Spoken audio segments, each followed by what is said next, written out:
It's January the 18th, 2022, and Therese and I are on our way to Golden from Revelstoke. I tried to go to Golden yesterday, but the road was closed due to avalanches. We are in avalanche country, and we didn't actually get going to Golden until around 11 o'clock, 11:15 this morning, and even after leaving, we still had to wait about at least a half an hour, to probably more, or even more, to get through. So we've finally been on our way, and the area of the TransCanada Highway, Highway 1, that we're going through is noted for a lot of snow. One of the most highest levels of snowfall in North America on a consistent basis. And this road is plagued with having road closures due to significant amounts of avalanches. There's lots of snow sheds that you need to go through to cover the roads in popular spots, and it's not abnormal to be delayed your trip due to avalanches and also vehicle accidents. Last night the road was only open at around 9 o'clock, and there hadn't had any traffic on the road for about 12 hours. And as the wetness on the road froze, there was quite a few accidents on the highway, and we actually witnessed one of the trucks that was completely smashed in on the front, and they had to close the road again, and it didn't get open really until about 11 o'clock. There was alternating traffic on one side, but not on our side. But now we're finally underway. But the nice thing is, it's a beautiful day, right, Therese? it's sunny. The mountains are absolutely stunning, white and bright. Yeah, we got some blue sky, white snow. Therese marked earlier that all the sand and salt that they put on the roads, makes my windshield dirty. So, here, I'll clean it for you. There you go. But I could continually have to use my windshield washer fluid. And you can see the sides of the snowbanks, which are, 3 times the size of my car, are, dark brown. And that's from all the sand that they dump on the roads. But it is beautiful. And the Rocky Mountains, well, actually we're not in the Rocky Mountains, we're in the Selkirk Mountains, and we are right now going through Rogers Pass. It's the height of the summit of Rogers Pass is about 1,325 meters, and if you do the math, it's about 4,500 feet, something like that. And this was a very historic pass because the Selkirk Mountains were kind of impenetrable. Captain Rogers, who the pass is named after, and he worked for the CPR Railway, tried to find a place for the railway to go through these so-called impenetrable, mountains, and they really needed a pass. And he came across this particular pass, and it's named after him. I forgot his first name. I don't know. I didn't hear that story before. Yeah. Okay. But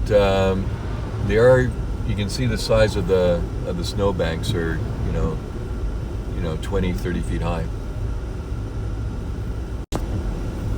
We're just descending from Rogers Pass right now.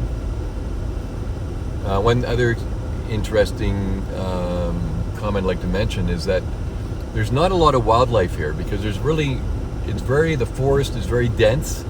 There's not a lot of food. The animals just don't want to come up here. It's very dense. So the predators like wolves, don't hang out here. But there sure is a lot of trees and a lot of snow. A lot of tourists in the summer for sure. A lot of skiers going back and forth from, going through the different mountain resorts. Kicking Horse is a really nice ski resort in the Golden area, and we just came from Revelstoke Mountain Resort, which is the highest skiable vertical drop in North America. We had a great time. We had fortunate, we got about 15 centimeters of fresh snow, and we were fortunate enough to be guided by my buddy Steve, who works at RMR. He's the guest services manager in mountain operations, or part of mountain operations for the base, especially base operations. And he got us at first tracks. And Therese did great in the powder, except halfway through the morning she had a bad fall and hurt her knee, but wasn't too bad. She'll be back on the slopes hopefully in no time, right, Yeah, Therese? hopefully in a few weeks I'll be back. There you go. Anyway, we're coming up to the first snow shed after Rogers Pass, going east towards Golden, which is of course on the way to Calgary if you were going to continue going east. And this is a double-laned snow shed. Take it in. That's actually very cool. It's very cool, yeah. And my e-tron is charging as I go down this hill. So we're going from like 1,400 meters, now we're at 1,255 meters. So it'll be continual downhill for quite a while, and my battery will be continually charging. We're coming up to the second snow shed.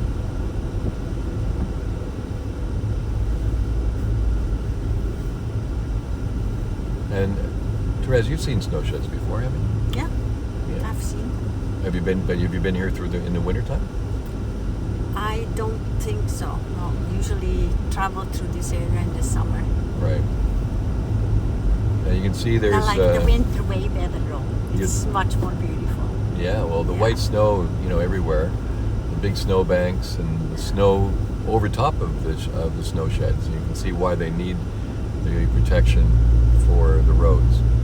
There's also a long tunnel underneath Rogers Pass for the trains, so that they don't have to worry about avalanches. And they used to have to delay the trains. They had big, huge snow plows in front of the locomotives to clear the track. And Revelstoke, was a hub for the CPR railway. And oh my God, I have to clean my windshield again. There you go. Oh, I'm coming up to another snow shed. One after the other. Yeah. Anyway, the trains don't have to worry about the avalanches anymore. And maybe one day there'll be a tunnel, under this area where you don't have to worry about the avalanches. This is a fairly long tunnel.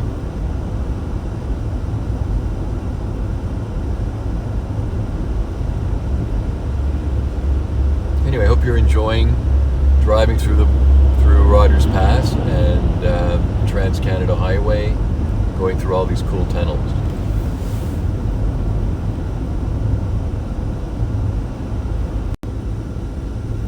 We're about 20 kilometers east of Rogers Pass, where we just talked about, and I just thought I would show you the beauty of British Columbia. I mean, it really is beautiful.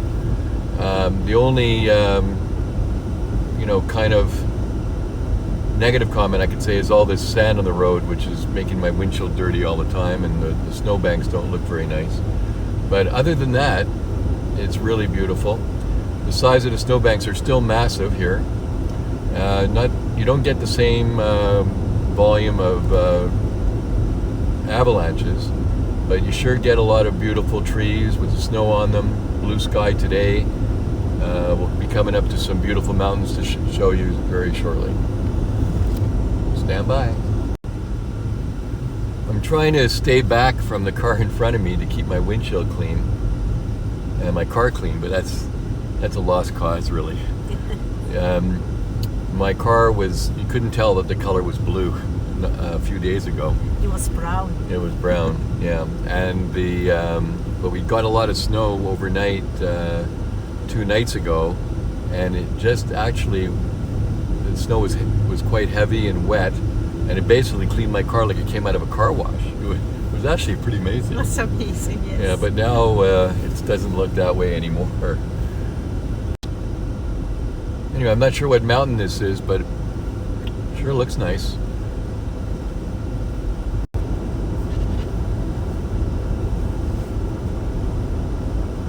Well, getting close to Golden. I think we're 32 kilometers away, and sun's still shining. Really, really nice weather. Beautiful scenery. What more could you ask for? We're still dropping in elevation as we get into the Columbia River Valley, which empties into the Pacific Ocean just west of Portland, Oregon.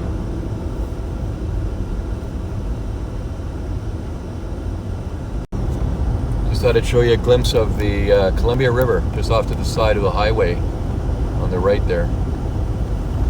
We're coming into Golden, and near the Kicking Horse Mountain Resort. Kicking Horse Mountain Resort. Yeah, what a great hill that is. And we're on the highway getting there, and I just want to say thank you very much for watching, listening to my hopefully not too boring commentary. And if you're new to the channel, thank you for coming. Don't forget to subscribe, hit that bell for new notifications, and a like would be really much appreciated. Any comments, I answer them all. I read them all, answer them all. And we'll sign off and hope to see you again.